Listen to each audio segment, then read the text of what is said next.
Welcome everyone. Welcome to Filmmakers and Their Films, part 19. Today we'll be talking about post-Marxist cinema from Eastern Europe. And with us we have Raghavendra sir, who's a well-known film critic and author. Over to you, sir.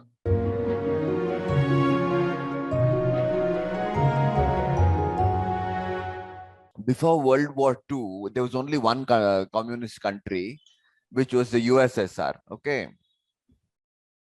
the USSR was not only Russia. Now Russia is a very huge country, right? Right now there's only Russia, but USSR was not only Russia; it included some other countries also, which came out of the Russian Revolution. Countries like Lithuania, countries like Latvia, countries like Ukraine. Okay, presently countries. And kind of things like Uzbekistan. So the communists took over all this area, whatever. Okay, there was a communist movement. There was also something. See, there was a Russian Empire. You understand?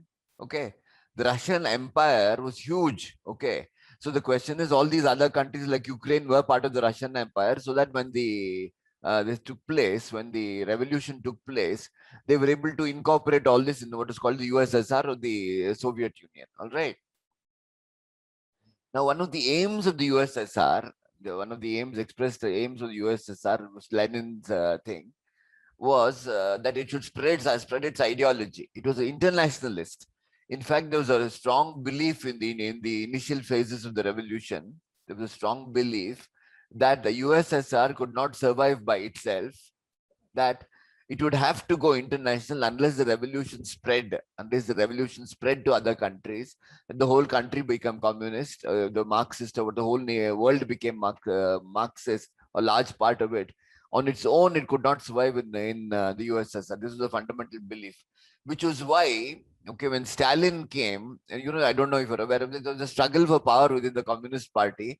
After Lenin, the heir apparent was Leon Trotsky. He was Jewish. He was left. He was more to the left of Stalin. He was internationalist.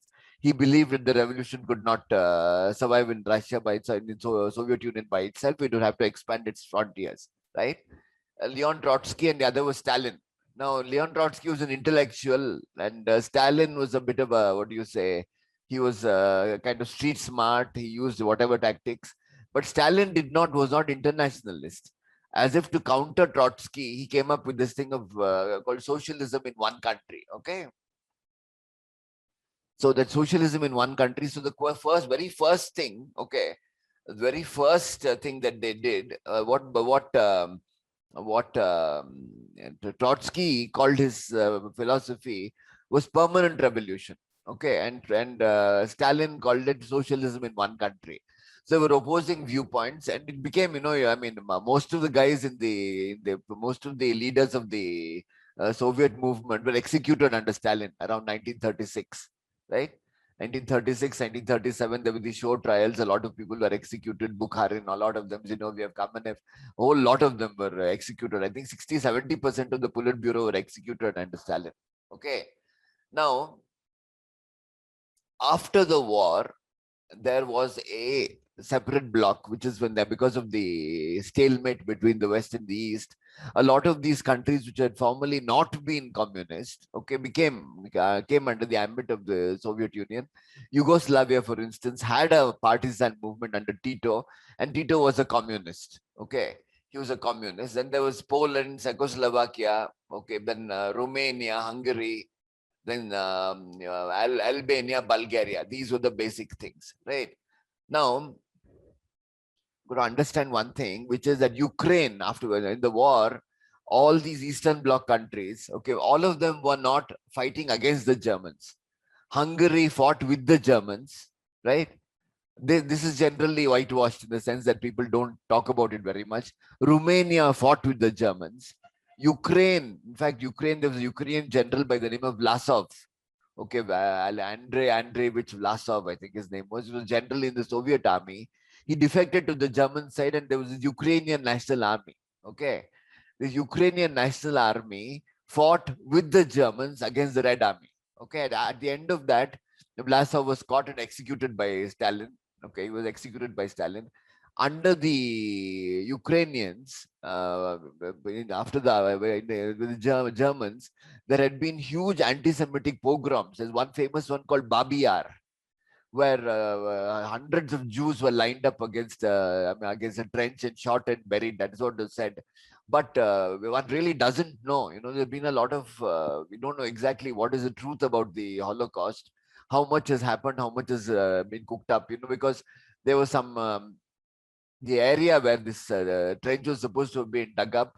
Aerial photographs show some bushes and all that undisturbed between two periods when this thing was supposed to have taken place. So one doesn't really know. But Babi Yar is generally mourned as a kind of when the Jews were massacred by the Ukrainians. Okay, in what is this, Kiev, close to Kiev. Okay, this is the basic thing.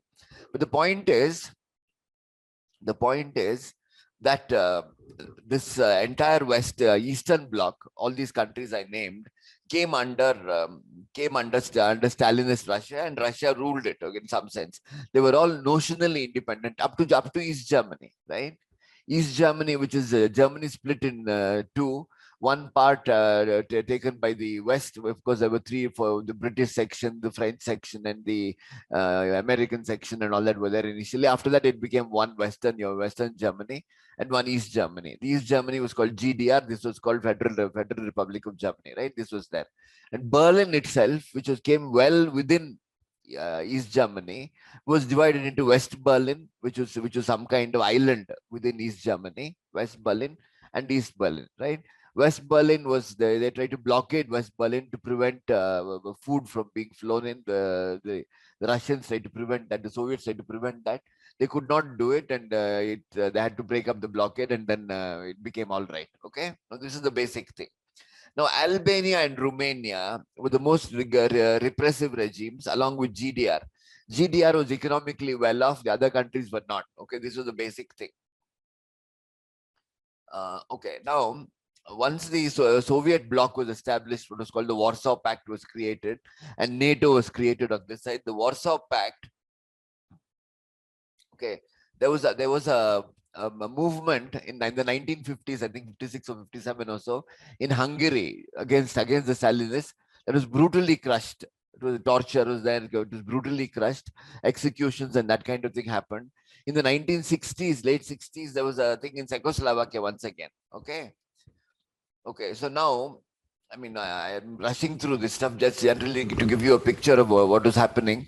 Now, see, you understand in 1968 what happened? Does any sense of anybody got a sense of what happened in 1968 in Paris?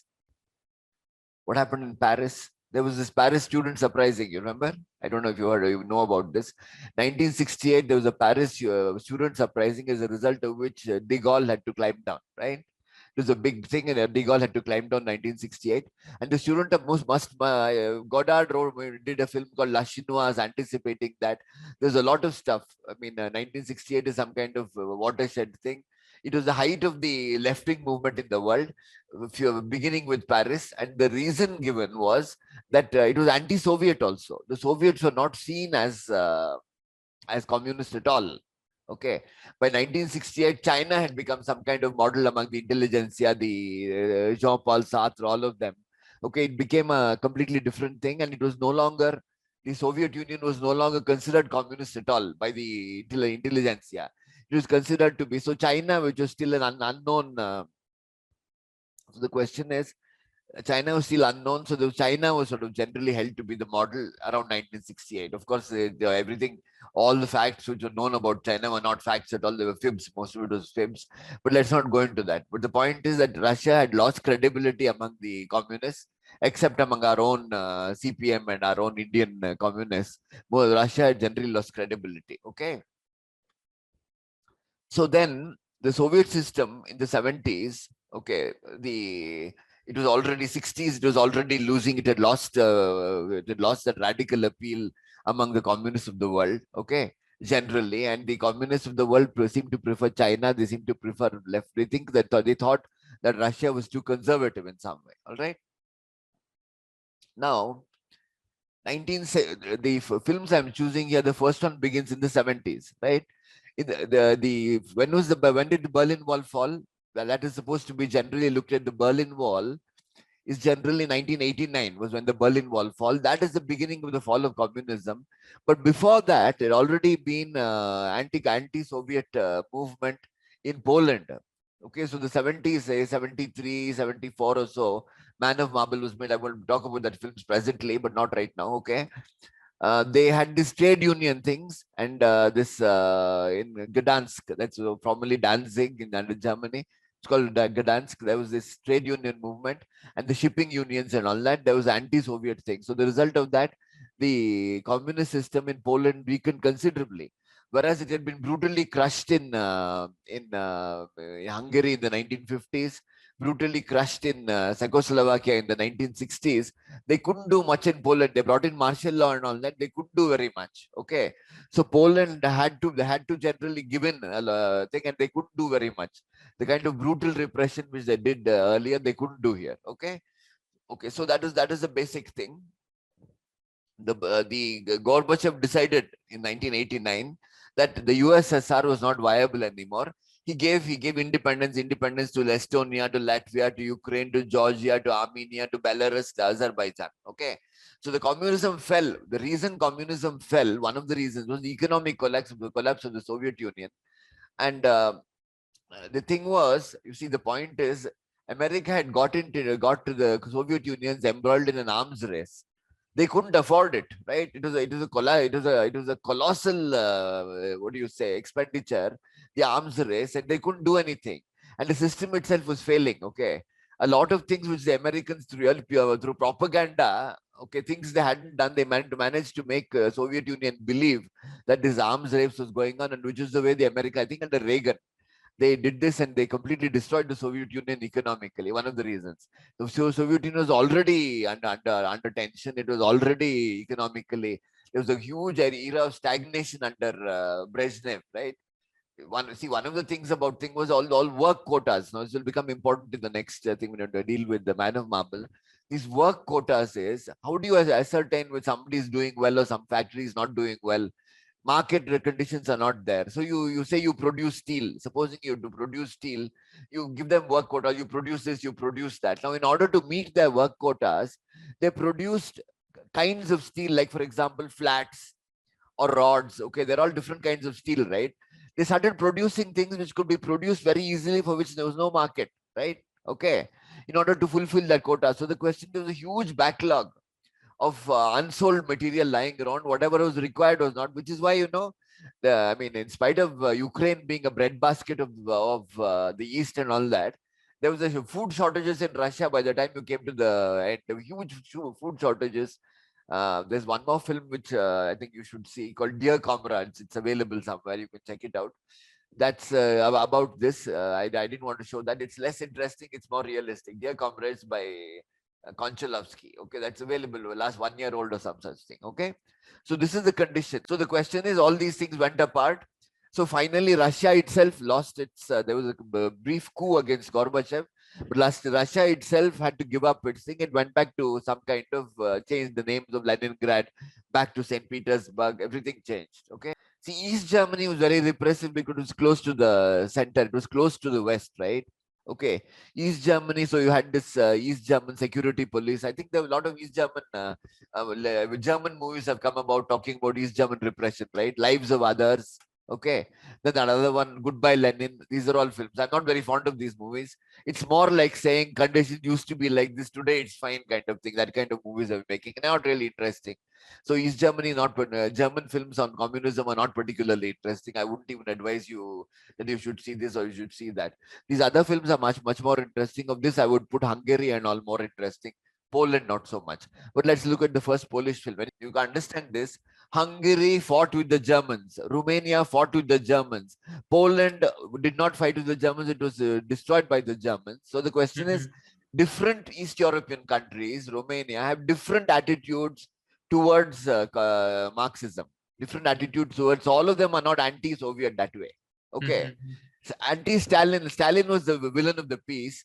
But Russia itself is not anti-Stalin, surprisingly. Though he killed some 30, 40 million people, Russia is not anti-Stalin. Okay, so the questions will go into that little by little. Okay, We will look at Yes. Man of Marble first. Now, this film came out in the 70s. When exactly? I believe 73 or something. Anti-communism, the communist world is what I was talking about. Now, the point is, the film came out because the thaw in Poland could not be contained. It was made under anti-Soviet sentiment fueled by solidarity. Have you heard of this movement called Solidarity? It was a shipping union under the leadership of a guy called Lech Walesa. Okay, Lechwalesa is also pronounced Wałęsa, I believe. But whatever it is, it was fueled by that. So it's actually re-examination of a certain Stalinist period in Soviet Union. Now here you have to understand a certain thing, what is called the Stakhanovite worker. Okay. The Stakhanovite worker is the worker, the inspired patriotic worker, who all of them are given work quotas. The Stakhanovite worker overfulfills the work quota as a kind of exemplar to other people, right? Okay. So the protagonist of this film is a guy by the name of Birkut. Matthews Birkut is his name. He's a, you see, all of you have seen this film now? Yes, Matthews yes, sir. Birkut. Okay, Yes. Matthews Birkut is a bricklayer. Okay, they're building massive cities to house hundred thousand workers and all that. And in the construction, this Birkut comes as a bricklayer, and they decide to use Birkut as a kind of role model. And the thing is, this film is being made subsequently in the 70s by a documentary filmmaker who's trying to document the life of Birkut, who was there, who disappeared somehow. Nobody seems to know much about him, but he was a patriot, and he was considered a patriot, and films were made about him as some kind of exemplar in the communist period. This movie takes the Citizen Kane thing, except that it takes chronology. Okay, which one of the reasons it doesn't work so well. He uses chronology, so it's always one event follows. So the question it follows the chronology, whereas Citizen Kane, creates that sense of a puzzlement regarding this fellow, right? Charles Foster Kane, what is finally known about him is a labyrinth. You can't really figure him out, is what it says, right? Yeah, Here it's not the different case. perspectives. Yeah. Here they follow chronology. So this movie is not really I am pretty sure it's inspired by they use the same documentary footage to begin with. Okay, but So can it also be related to Hiroshima, sir? which I'm one?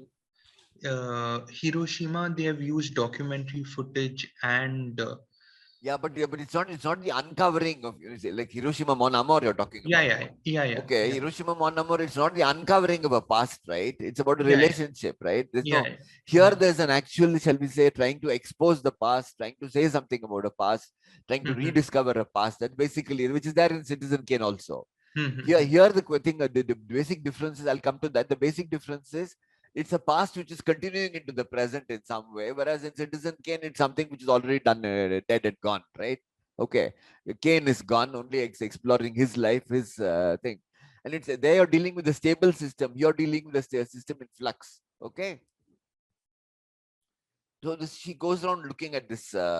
She goes around looking at this Birkut's life. Okay, and then the point is, she goes around looking at this Birkut's life and talks to various people, the documentary filmmaker who made the very first movies and all that. Okay, now what happens, what she discovers gradually, the second person says that is that it all went very well. Birkut was the hero. Okay, he married a woman and all that, and he was given a flat. He lived and all that.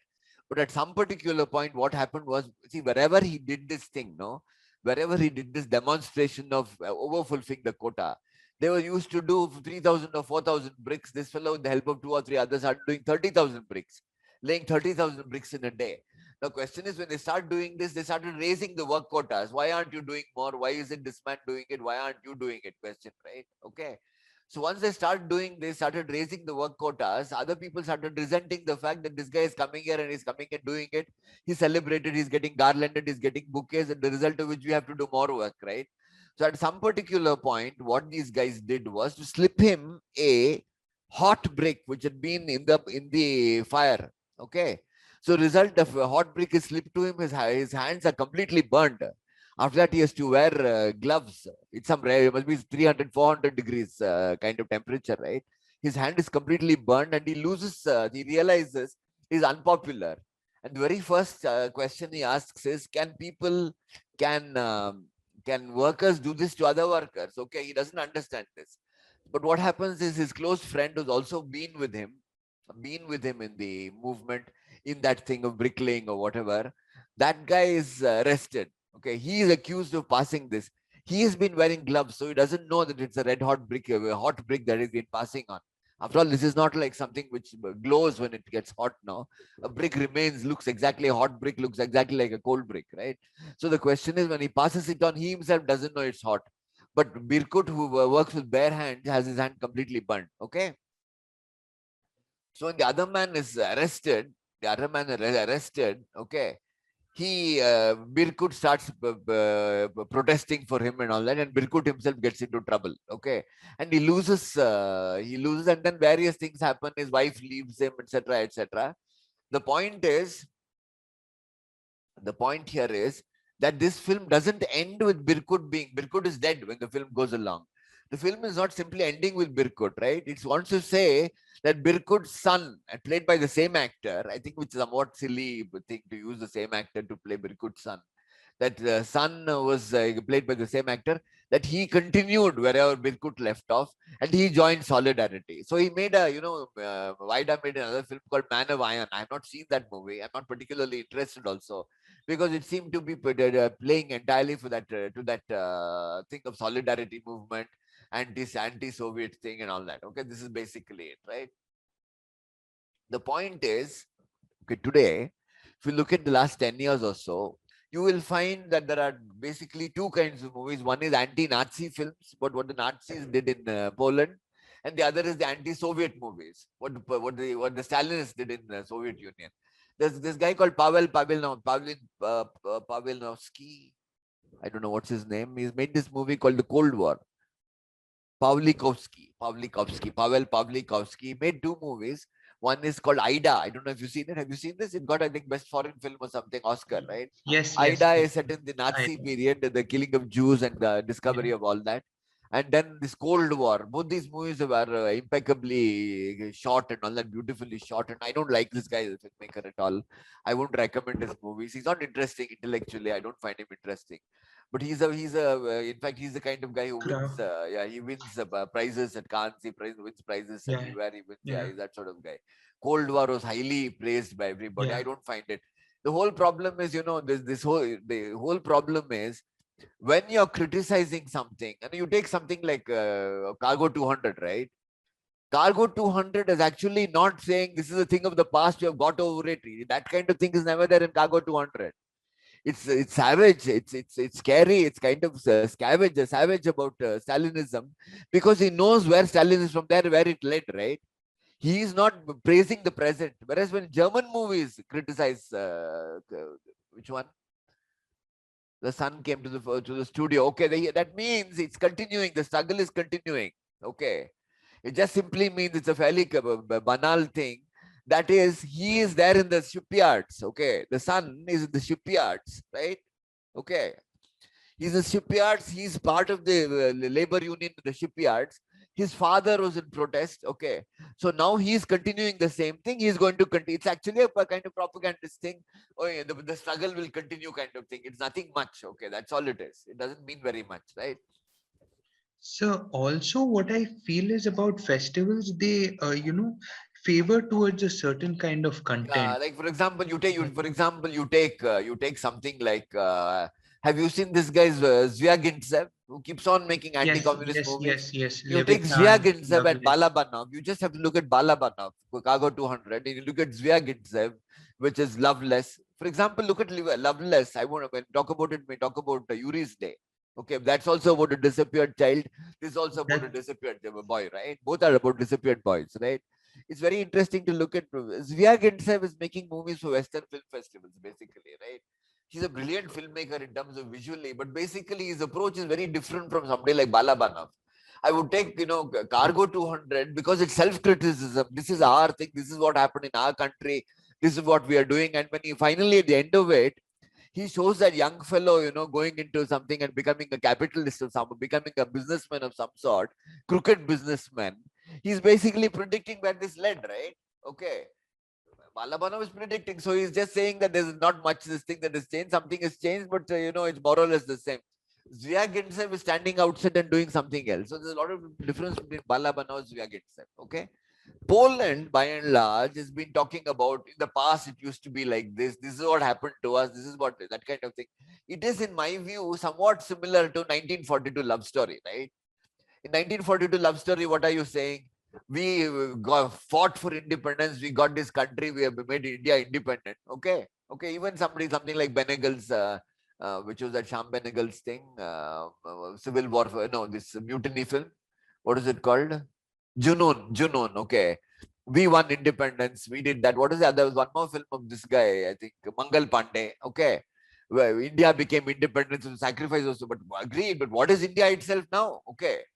None of these films have anything to do with what happened to India after independence, right? They don't look at it at all. They talk about independence as some great thing. They don't talk about. But of course, it's excusable because the independence movement is a completely different thing from. But the Soviet Union is being treated like that. Stalinism is being treated like that by Polish cinema and by German cinema. Okay, which is why I'm not very happy with the Polish anti-Stalin films, because they seem to talk about it. Oh, these fellows did this to us.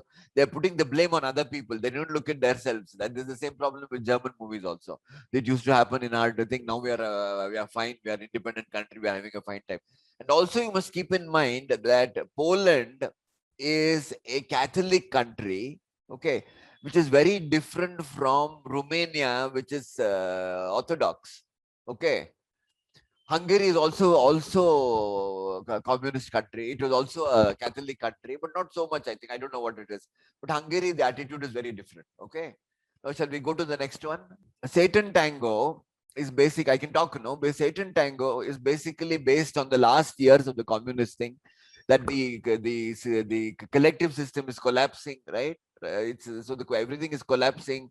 The workers are drunk. The collective farms are without the produce. Okay, the whole thing is gone to pot. There's no money. There is no food. It's based on that particular thing, right? And these two crooks are come back to that collective farm and try to mobilize the savings to savings of all these poor people, mobilize their savings with the help of the local police and all that, take their savings and generally to cheat them. The whole thing is around that, these two fellows. There is one scene which in this particular film, a stunning scene, repeated once, twice. These two crooks are walking along a wintry road. It's damp and all that. And there is waste paper blowing in that direction, right? Now, what do you make of this paper? My own understanding of this thing is, see, when there's any change of system, any change or in a collapse of a system, a new system is coming. What will happen first? What do you think will happen? One of the first things to happen, records will be destroyed, right? Okay. The old government does not want to know what has been going on under them, right? It is said that when the princely states surrendered to the Indian Union or whatever, they submitted to the Indian Union, and the Indian Union took over, a huge amount of old records were destroyed. They don't want the new government to know. So what happens is, this waste paper is created because of the destruction of records. You understand that, right? Now, this what's his name? This Bellatar is a visionary filmmaker, right? He's a visionary filmmaker. He doesn't make movies like Wida. Wida's thing is, clear cause and effect. He's trying to make a point. He's trying to do that. I don't think that Bellatar is completely conscious of what he's doing. He sees, he remembers this thing. He remembers his situation of, the collapse. He knows what happened. He knows how this, for example, a lot of this work with this other one, Satan Tango, like the strangling of the cat, I can't make any sense of what is it doing in that movie, right? This boy, the child strangling the cat and all that. What is one to make of it, except that it's deep despair of some sort?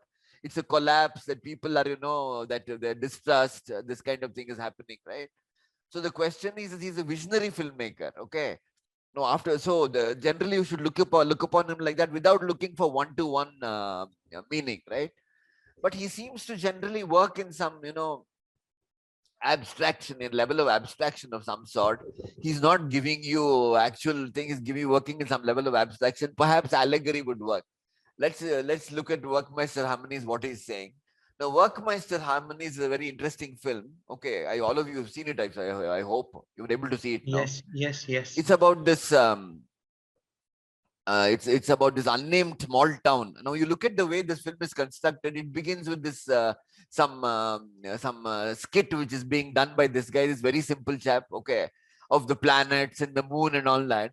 There is no mention anywhere of the communist system, if you noticed, right? There's no mention, there's no emblem of communism seen anywhere. Anybody see an emblem of communism? I think he's generally trying to suggest a level of abstraction, a certain, it could happen anywhere kind of thing, right?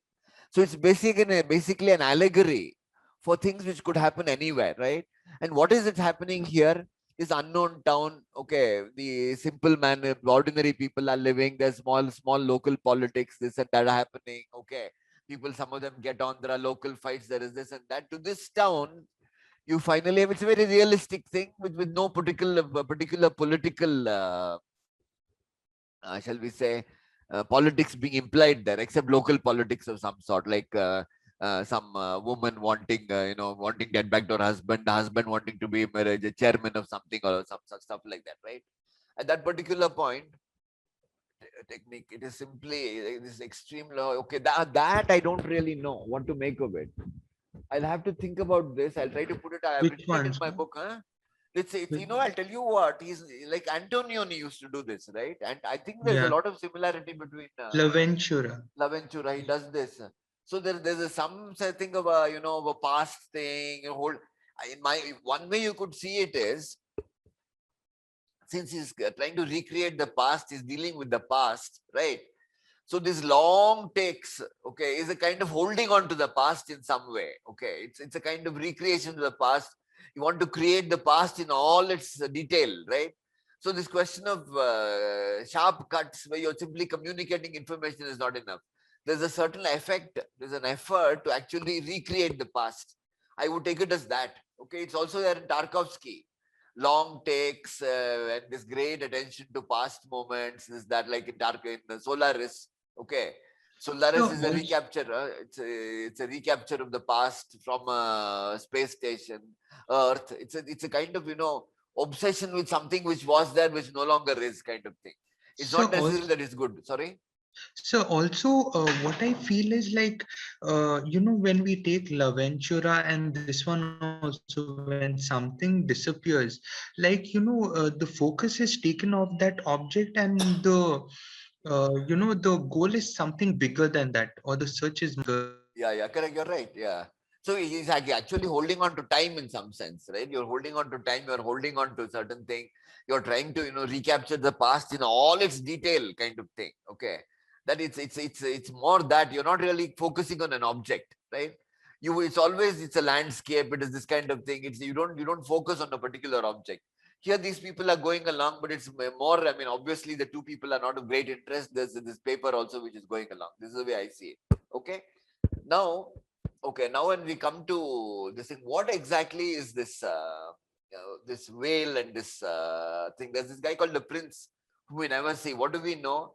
This whale is some kind of monstrous exhibit which has comes to this. Whenever this whale goes around, wherever this wondrous object goes around, you find this character called Prince who comes by, okay, who's some kind of performer, who's some kind of character who comes, makes incendiary speeches, and some workers or some characters, some ruffians come along, rough up people, this kind of thing. He creates disturbances wherever he goes. He's kind of some kind of demagogue who's some kind of, that kind of thing. Whenever this whale goes around, they're scared that this fellow will come along, okay? So what do you make of that, right? Okay, he's rousing people, appealing to their sentiments. So what does one make of this, okay? Okay, my own thing is, and finally when the entire thing is over, when that entire system is over, the destruction is over and the hospital people have been thrown, this has happened, that has opened, everything, and the whale is no longer an object of wonder. It's thrown somewhere. It has lost all its value. It's just lying in the middle of the street. There are brickbats all over the place. People have violence, signs of violence are there. It is once a sacred thing. The sacred whale has now become something useless, some profane object, right? That's what it's all about, right? Now, my own reading of this particular thing, my own reading of it is that is allegorical thing that all warrior, this prince, I think, is some kind of warrior prophet, right? He's a warrior prophet. Okay. Wherever this warrior prophet comes, they need a sacred object of some sort, right? Okay. Now you look at, for example, you look at all the religions. Okay. You had, for example, somebody like Moses had the 10 Commandments, right? Then you had Islam had this black whatever the Kaaba or whatever, it had that, okay. And then Marx, Lenin and whatever had that the capital Karl Marx's book you had. So all these are kind of sacred objects. And now in the sacred object comes as this warrior prophet who comes along. This warrior prophet makes these speeches, there is violence, something, and finally I think is the status quo is established in some way, right? Basically, that is what I think, that is what this chap is doing it. Like, if for example, you look at Hindutva also, you've got this Ram temple, which is some sacred object, right? They have to create that sacred object, build around it, some kind of thing, and the result of which you have this some kind of disturbance or whatever, some situation you have which is created by the whatever, the warriors or whatever, some kind of situation happens. It seems so. I think in this particular thing, he's taking Lenin as a warrior prophet in some way.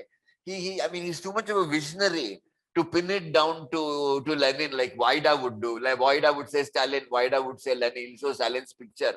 I think Bellatar is not like that. Okay, he's too much immersed in, there are far more, shall we say, genuine Marxist filmmakers coming from Hungary.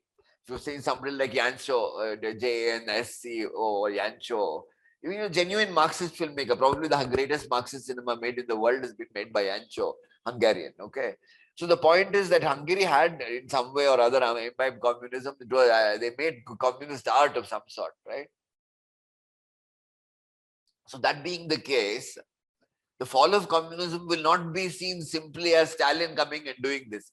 To Poland, communism was imposed from outside. It's not true of what do you say of Hungary anymore. Okay, Hungary, Romania, none of these things is true. They don't make these anti-Stalinist things. Russia itself doesn't do that anymore. Okay, any questions about this? You think this? What do you think?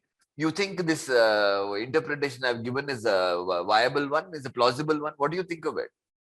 So What do I you think think of it? yeah, it does make sense, sir. It does make sense, sir. Okay. It does make sense.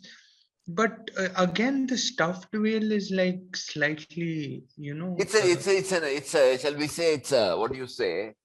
If you, it's a somewhat exaggerated, I mean, how to put it? It's a somewhat fantastic thing, right? Okay. So, I mean, but he had to find something really fantastic. Okay. And it mustn't look, see, one of the things is he's trying to make a general statement. He cannot show a book. He cannot show a sacred object. He cannot show, he has to show something which is completely outside religion. He has to show something completely outside politics, right? In order to make it as an allegory, right? And also, what is the connection between the stuffed whale and this? But if you look at it, what is the connection between these so many these sacred objects and the which a meteor? What is the relationship between a meteorite and a religion? I mean, you really don't know, right? This is my sense of it. Okay. So the question is, when that thing is over, when the turmoil is over, everything is over. Now, what is the status of Lenin? What is the state of Karl Marx? It's tattered. It's lying somewhere. Okay. Nobody gives a damn about Das Kapital anymore. It's no longer a valid thing. It's no longer great literature. It no longer foretells the future of the world. Nothing. It has got approximately the same value today as that dilapidated old stinking old whale has in the movie, right? It doesn't have that kind of thing anymore. And when I was in college, for instance, this Das Kapital was some kind of sacred thing for people who are communists. It is as if, it is foretold, the whole history of the world is written there. The world is going to follow the footsteps of Das Kapital. Okay, that was the general feeling. Okay, let's go to the next one. Yuri's Day. Okay, now this Yuri's Day, I don't know. People haven't heard of this movie in Russia. Can you believe it? It's not a well-known film in Russia, by the way. But it's such a beautiful film. So, I mean, it's stunning. Okay. But it's not a well-known, and this director is not particularly well-known. I think he's in jail now for speaking out against Putin or some such thing, or house arrest. He's better known as a theater director. This film is very unlike his other movies. Now, the title of the film, Yuri's Day, pertains to a day when the serfs were supposed to be freed. They were supposed to be freed, but last minute, this Tsar Boris got cancelled that, and it remained. The serfs were exactly, they were waiting for that time then they would be freed, but they were not freed. They were left exactly as they were. So that thing of great disappointment, political disappointment, personal disappointment from liberation is called Yuri's Day. That day is called Yuri's Day. So this film, this singer, Luba is a singer, right? She is going to Vienna. Okay, she's planning to go to Vienna. When she's planning to go to Vienna, and she and her son want to visit Russia, the Russia of her ancestors, and she goes back to her native town, which is also called, okay, It's called Yuriev Polski. It's actually a place, Yuriev Polski. The name of the movie is Yuriev Den, which means Yuri's Day. It is called Yuriev Polski. Okay, she goes there. Okay, and there are, it's very interesting. The son goes mysteriously missing. I don't want to tell you the story. He goes missing. Okay, and there are gradually, what happens in this film is there's a gradual thing of loss of identity. The son is, for example, various people come up with the same name, similar names. Andre, I forget his name, something. Okay, similar names. One person comes with one color shoes, this one color shoes, that another person is there. They have similar names, but all of them are different. But gradually she started accepting, accepting her the fact that this guy could be, that the son could be that, right? That's a kind of worry, that she's a feeling that she starts getting, right? Now I see two very important motives here, two or three more important motives. One of them is this thing of the boy. What is the last thing he does, the boy, before going missing? He is in a museum, right? Okay. Yeah. The museum With his is mom. to Prince Bagration, whatever we pronounce it. This Bagration was a hero of the Napoleonic Wars. So basically, he's talking about this museum as some kind of past. It's a certain past which Russia has misplaced or lost. Okay, the original past, the pre-revolutionary past. The revolution here, whatever, is seen as a kind of it's seen as a kind of interruption in Russian history. That's the way I would look upon it. Therefore, this boy, there's also a Nabokov story called Visit to a Museum. You can probably check it up sometime. This museum is some kind of what you call a wormhole in physics. Are you aware of this term, wormhole in physics? Two different universes can be linked like a black hole. There are holes between universes. You can't take it's a kind of shortcut kind of thing. There was this movie, I don't know what it was called, this science fiction film, where they come back through a wormhole. What is it called? I forget what it is called. It had that guy. It made quite a splash, I think, 4 or 5 years ago. I don't remember what it is. So this is some kind of wormhole to the past. Okay, this museum. When you go into a museum and you see all the things of the past, you see horses of the past, you see uniforms of the past. Suddenly you're going back to a certain. So that thing of the fact that he's lost in a museum is very important. Okay. So you're talking about Russia's past. Now this town outside. Look, if you look at Russia of the present, the Russia of the present is represented by this town, Yuriev Polski, right? Everything is going wrong. There's nothing there. Food is not particularly available. It's a dilapidated town. Things are going wrong. Everything is going wrong. Is the Russia of the present. But that fellow gets into a museum which seems to be pristine in some way, and he goes back to this museum and he's lost.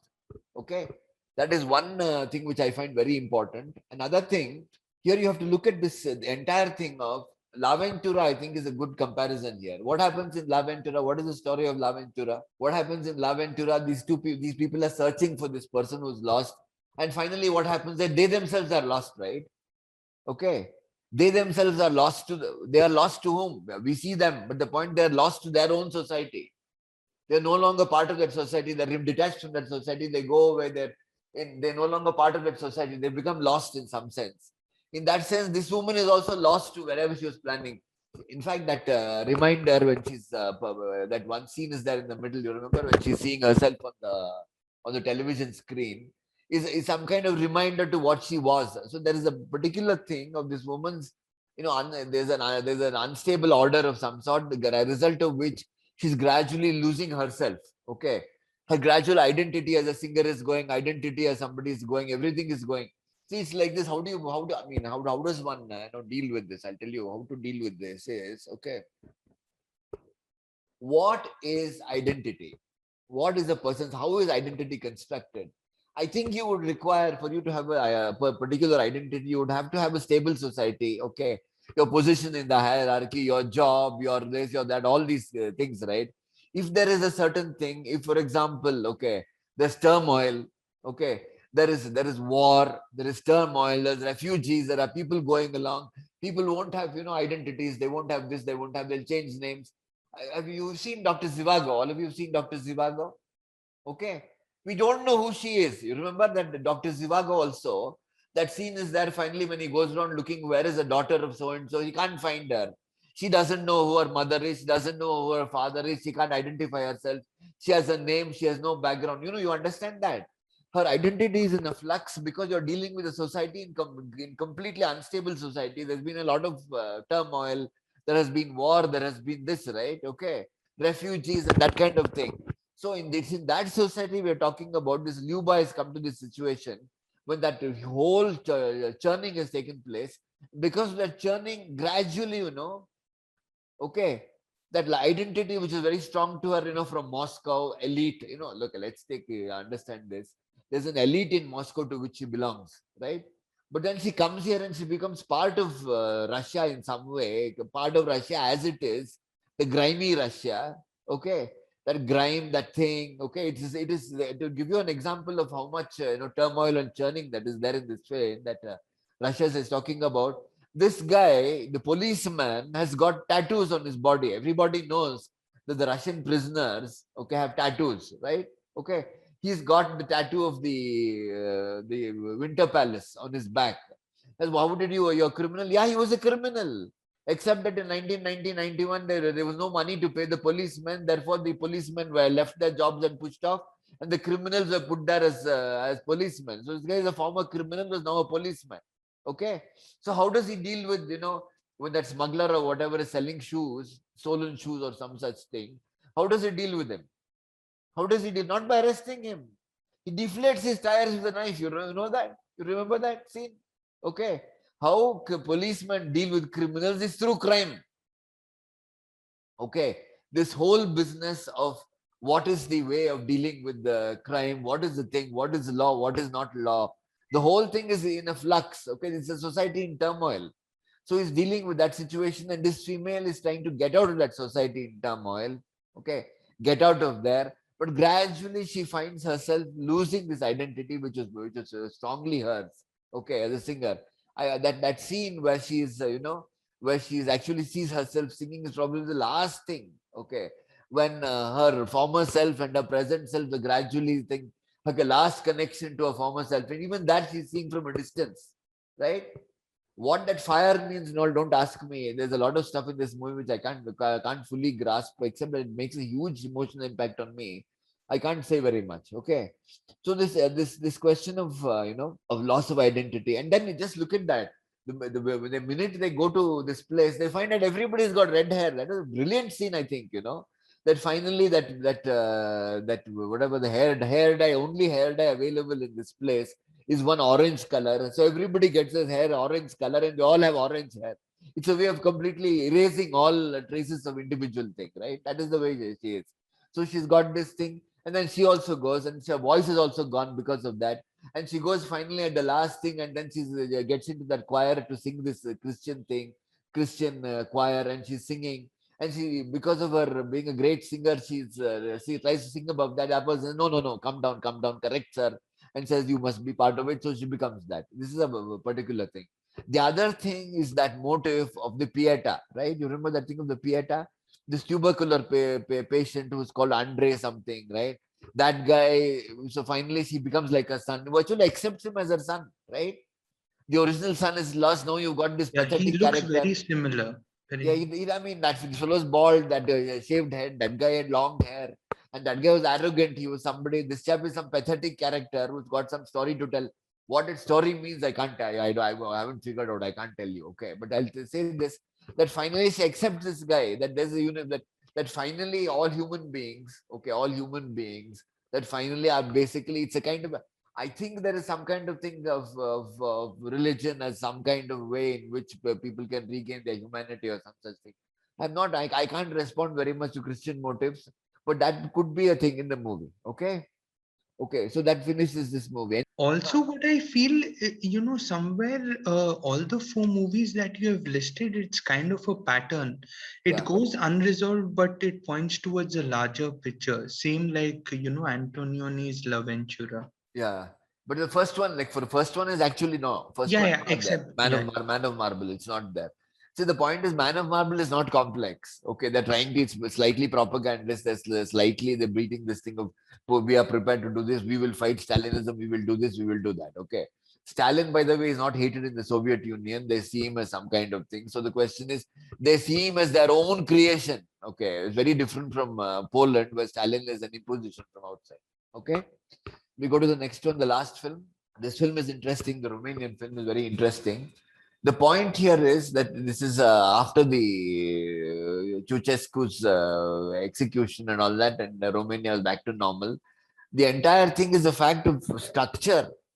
You're basically talking about the communist system may have gone, but you have this bureaucracy, you have professionals, you have this, you have the police, you have all this, which remain in place. And the structure is basically that all things are achieved through structure. Okay. At the same time, there's a strong state which is preventing you from making use of this thing. There's no corruption and all that. But basically, that's what it's all about. Okay. This is a very interesting film. The corrupt official, and it's all, everybody talks like this. Look, it's all friendship. I don't want money from you. If he offers money, he says, no, we don't want money. Please don't. I must have a thing in you. Please keep the money. I do things for you. You do things for me. We need friends. You have to do things. After all, he's a decent person. He's a decent guy. He wants to help out. Decent people have to help out each other kind of thing, right? So the whole talk there is one of mutual accommodation, right? One of the things is it's a pretty oppressive system even now. It would be, okay. The police would be in some kind of control. It's not like the old thing. It's not like India, for instance. See, India, money would speak everywhere, right? You can get anything done through money. They wouldn't talk in terms of friendship. They wouldn't talk like that kind of thing. They may do a bit of thing, but money would always speak. For example, you can get more things done with money than by knowing top bureaucrats. Okay, top. In fact, this a friend of mine, I was income tax or some such thing. He knew a big guy. I mean, the point is not possible. The way you get rid of it. I mean, he was telling me about some thing of an income tax thing. Okay, that income tax officer made some queries on this particular person's, on his thing, and he used to write a particular chit on that, whatever the queries are, and you'd pin it to that paper. Okay. He couldn't get it. The question is that those queries could not be answered. So what happened? He bribed some clerk. That clerk just removed that pin and at the end of the queries. That man is so habituated. He sees no pin there. He sees no chit there. So therefore, the whole thing is that, it's all being answered. All right. You clear the paper. That sort of thing. So the question is in Romania, it's not like that. It's a pretty solid system. You need connections. You need this. So you can take this entire connections, okay, as a kind of as a way of persisting structure from the old past. Okay. The doctors think help is required for operations, for health. Everybody needs health. Okay. The privileged are these state officials, they are doctors, they are this. Through them, you can do very things. And this, one of the things about the interesting thing is the difference between Yuri's Day and this, both films, people are trying to leave and go to some other country, go to the West, right? In Russia, they come back. Okay. One of the things is in Russia, they come back. They come back, they don't leave. Here they leave. What do you think is the reason? Russia seems to exert a far greater pull upon its citizens than these other countries. Bulgaria, Estonia, it doesn't exert that kind of pull. What do you think that is? What do you think is the reason for that? Why does Russia exert such a pull? In fact, there's a huge patriotism about Russia within Russia that movies, even in the Stalinist period, somehow they would rather come back. Pasternak, when he given the Nobel Prize, he was told that if you went to you're allowed to go to get the Nobel Prize, but don't come back. Right? He preferred not to go. See, it's like the Chinese also. This thing of patriotism that the Chinese have, that sense of our country, it really is cultivated over generations because of an empire, right? The Russian Empire had this huge thing of what Russia has done. See, you got to understand this, In China, I don't have any of you traveled in China? I don't know. Okay. In China, it's supposed to be atheist, right? Atheist country because communist, right? You go to China, someplace like I went to this place called Lijiang, I went to this place called Yunnan. I found that if there's some Buddhist stupa, small thing dating back for some 500, 600 years, small thing, they built an enormous complex around it. Historical thing, they try to recreate the past and all that, and they encourage local tourism. Okay, local tourism generates local thing, but more than that, what does the local tourism do? What does it do in a country like China? Can you anybody tell me? More than generating local economy. Yeah, the economy is one part, And also, it gives you an exposure to the culture. I mean, Right. You're come. building a nation. You get me? By having local, like for example, when you construct something, you are building a, this is our nation, this is our thing. You take pride in the fact that your thing, and that nation is not the communist nation. Mao Zedong wanted to destroy all monuments and have steel factories or something, right? But the point is, they realize this, that in order to have a nation, you have to invoke the past. You have to talk about your Great Wall. You have to talk about your emperors, which is why Zhang Yimou did that. That what is that thing called Hero? That movie. It's a pain to the PPAE and pain to the former empire, right? Very first empire. So they are not divorcing themselves from the past. But the point I'm just trying to say is here that why does Russia have such a huge draw on its citizens? Okay, people who are outside, people who have fought with Putin, even if they're offered asylum outside, they prefer not to go, they'll come back to Russia. Whereas Romania will not have that. They will go away and they will settle abroad. Why does Russia have that? Russia has an empire. You understand that? The very fact that it has an empire is a matter of, they have this great love for their thing, no? So the question is, see that question of, so Russia, I'm not saying Luba is patriotic, which is why she's staying behind. No, I'm not saying that. I'm saying the basic point is that Russia has a greater draw upon its citizens. The space Russia, I'm not talking about the politics, I'm not talking about the nation.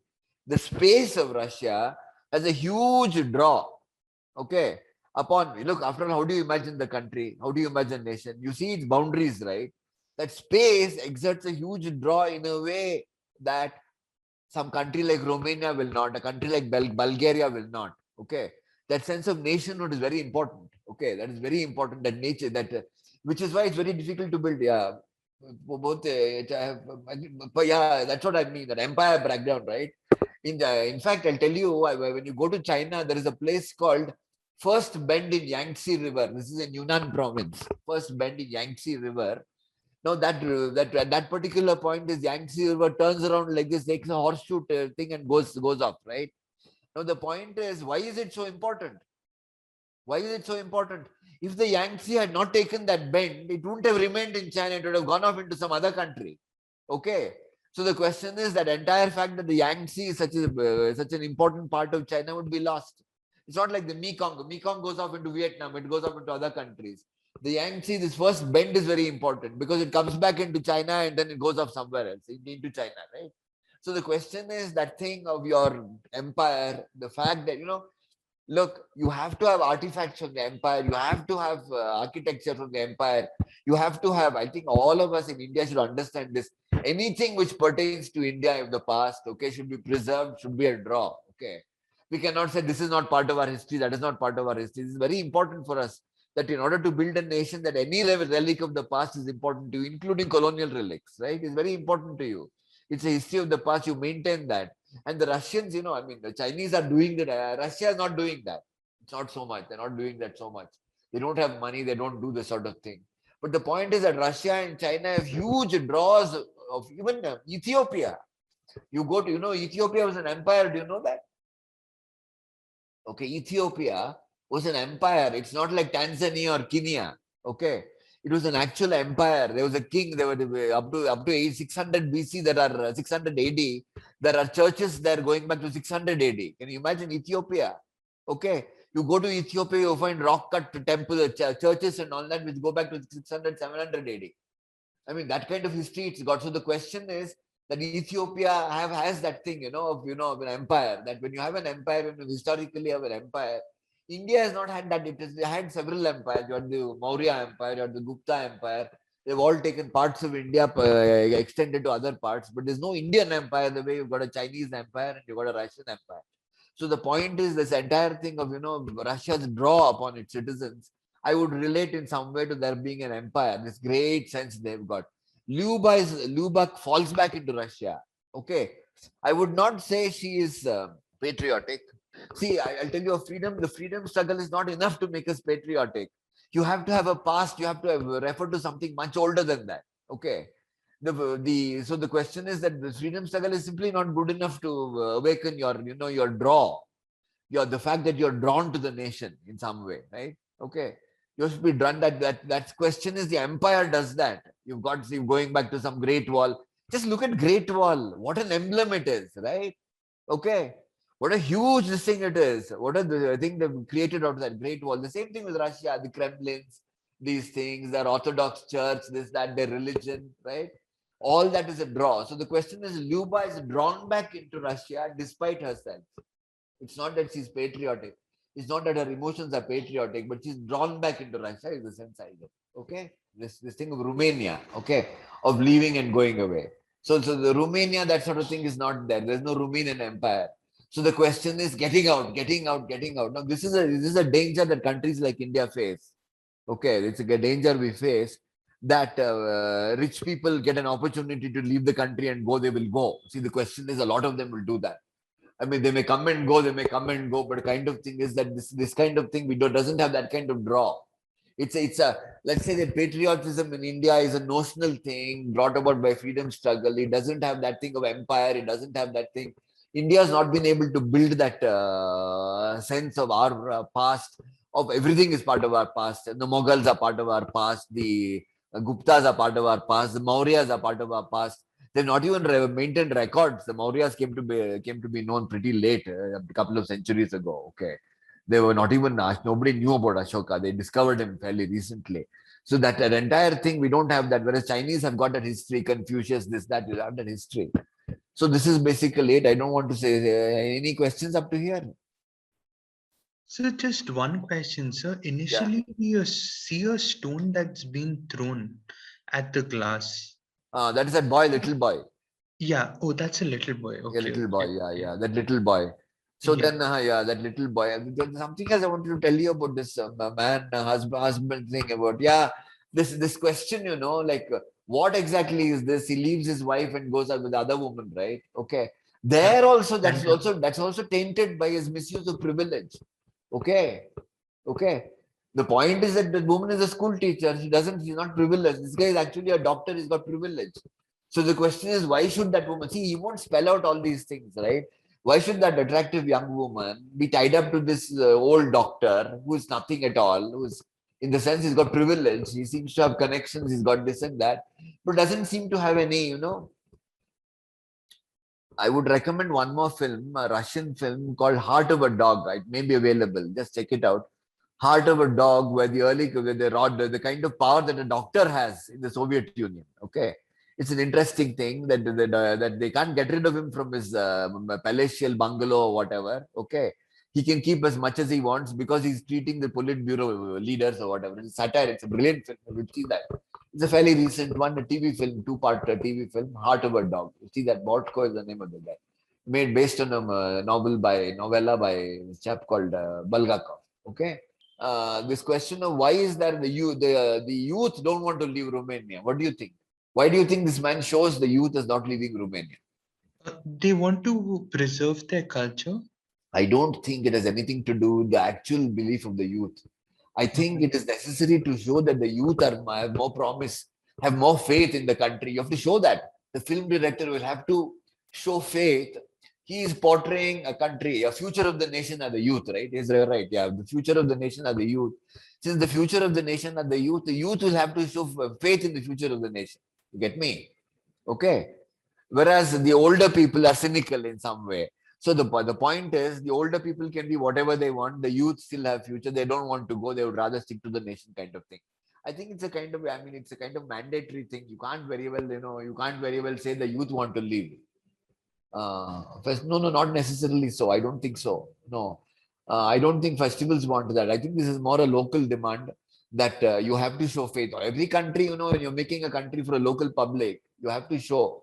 Yeah, correct. It's a political statement, and that political statement is definitely in favor of continuing Romania. If Romania has, you see, that is the problem with this fellow. What's his Zviagintsev? I'll tell you, the problem with Zviagintsev is he does not have any faith in the future of the nation, right? Okay. He does not have any faith. It is not even insider criticism. He's as if standing outside and say, Russia, what is the meaning of saying loveless? Okay, just take this. There is no love in Russia. Is he saying there's no love in Russia? What does that mean? In fact, one Russian guy I was chatting to, saw this loveless, he's pissing on my country, right? He said, the guy is pissing on our country. I don't like this guy who pisses on your country, okay? This is what he's doing. This is what Zviagintsev is doing. And Western things would want this sort of stuff. They would Western film festivals would actually encourage anti-Russian movies, Need to have an agenda. yeah, well, see, but yeah, you need to have an agenda be supported by them.